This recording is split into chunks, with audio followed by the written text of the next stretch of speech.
आसपास के जिलों में कोरोना मरीजों की बढ़ती संख्या को लेकर बलिया के डीएम परेशान हैं। यही वजह है कि बलिया के डीएम हरिप्रताप शाही ने लोगों से कोरोना महामारी से सतर्क रहने और लॉकडाउन के नियमों का पालन करने को कहा है। बलिया के पड़ोसी जिलों में कोरोना वायरस के मरीजों की संख्या लगातार बढ़ रही है, जिसकी वजह से बलिया में भी कोरोना का खतरा मंडराने लगा है। यदि थोड़ी सी भी चूक होती है तो बलिया में भी कोरोना संक्रमण के फैलने का डर है। हालांकि बलिया प्रशासन कोरोना वायरस के खतरे को देखते हुए सतर्क है। बाहर से आए हुए लोगों को क्वारंटाइन सेंटरों में रखा गया है और उनके खाने पीने का इंतजाम भी किया गया है। बलिया प्रशासन की सतर्कता का ही नतीजा है कि अभी तक ये जिला कोरोना वायरस से पूरी तरह सुरक्षित है। देखिए, अभी तक बलिया में कोई पॉजिटिव केस नहीं आया है, लेकिन केवल पॉजिटिव न आना ही खतरे का टला लेना नहीं है। हमारा संबंध एक दूसरे जनपदों से है।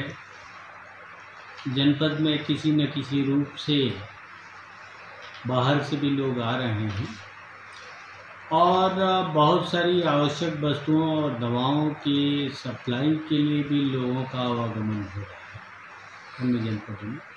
बलिया जनपद के अगल बगल और नज़दीकी जो व्यापारिक कहें या दवा के दृष्टिगत जिन जनपदों से संबंध है, उन सभी जनपदों में पॉजिटिव आ चुके हैं काफ़ी कुछ। चाहे बिहार के जनपद हैं, चाहे उत्तर प्रदेश के जो बलिया के अगल बगल के जनपद हैं, या बनारस आदि जनपद,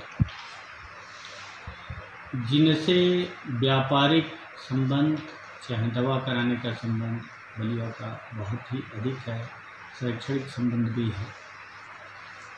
उन जनपदों में काफ़ी पॉजिटिव केस आए हुए हैं। इस नाते हमारे लिए ये समय और महत्वपूर्ण है और सतर्कता करने की ज़रूरत है। और इस दृष्टि से लोगों का सपोर्ट मैं कह रहा हूँ मिल रहा है और लोग साथ हैं, लेकिन केवल अभी तक के साथ से काम नहीं चलने वाला है। इसको और आगे तक बनाए रखना है। हम लोगों को काम भी कुछ ज़रूरी जो हैं वो करने हैं, लेकिन इन सब चीज़ों में हमें ये ध्यान रखना है कि सोशल डिस्टेंसिंग बनी रहे और साफ़ सफाई का ध्यान रखें, 1 मीटर की दूरी बनाए रखें और मास्क का उपयोग करें। ये अपनी आदतों में सामान्य रूप से शुमार करें, तो ऐसा करने से हम लोग सफल होंगे। और जो बाहर से आ रहे हैं, अब भी आ रहे हैं, उनके बारे में प्रशासन को सूचना दें। अगर संदिग्ध हैं लक्षण उनके बीमारी के, तो उसके बारे में ज़रूर और तत्काल सूचना दें।